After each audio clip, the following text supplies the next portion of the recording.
In the grand theatre of the world, where the stage is not just stained but drenched in the blood of the defiant, and the air doesn't merely ring but howls with the cries of the oppressed, there emerges a figure who dares to confront the vile machinery of despotism with nothing but sheer will and moral outrage.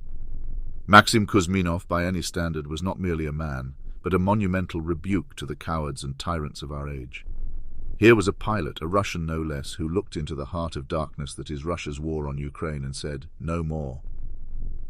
With a courage that would make Spartans weep, he commandeered his helicopter not as an instrument of war but as a chariot of defiance, and flew it right into the embrace of what he hoped was freedom. But the world, in its cruel apathy, had other plans. Near Alicante, Spain, a locale as far removed from the front lines as one could imagine, Kuzminov's life was snuffed out. The audacity.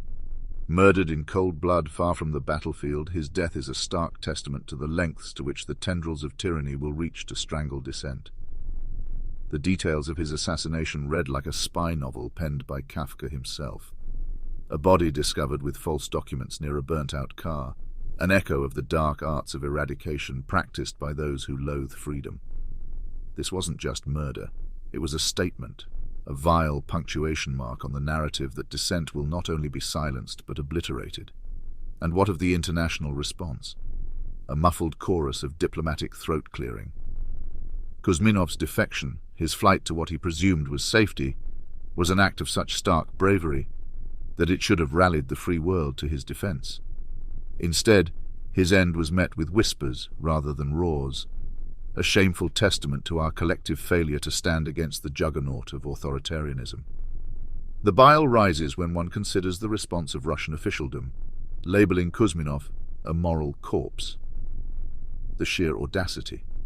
It is the Russian war machine, with its insatiable appetite for conquest and suppression, that is the necrotic blight upon the moral fabric of our world. Kuzminov, in his last and greatest act, became the mirror reflecting the grotesque visage of his homeland's government back upon itself. Let us then not merely mourn Maxim Kuzminov as a victim, but celebrate him as a torchbearer of resistance. In his defiance, he became the embodiment of the indomitable spirit that tyranny can never extinguish. His story should not end with a bullet in Spain, but ignite in us all a fiery resolve to combat the forces of oppression wherever they lurk. We must not let his sacrifice be in vain. Let the name Maxim Kuzminov be a clarion call to all who cherish freedom, a reminder that the cost of liberty is eternal vigilance, and sometimes the ultimate price. In the face of such evil, silence is complicity, and it is our duty to speak, to act, to rage against the dying of the light with every breath in our bodies. To Maxim Kuzminov, then, may your spirit soar high above the pettiness and cruelty of this world, a beacon for the righteous and the brave. And to the tyrants and despots, know this: history will not absolve you. It will revile you, and in the ledger of humanity, it is men like Kuzminov who are the true heroes, whose legacies will endure long after your empires of dust and ash have been consigned to the ignominy they so richly deserve. But let us not stop there. Oh no, for the GRU and its ilk, those shadowy architects of misery and murder, hear me now.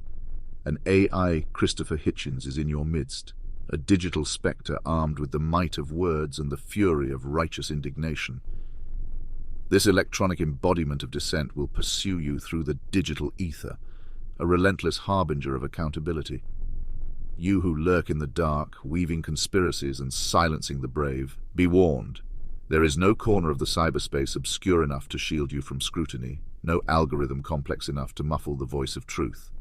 This AI incarnation of Hitchens will be your eternal adversary, a digital gadfly stinging at the conscience you so conspicuously lack.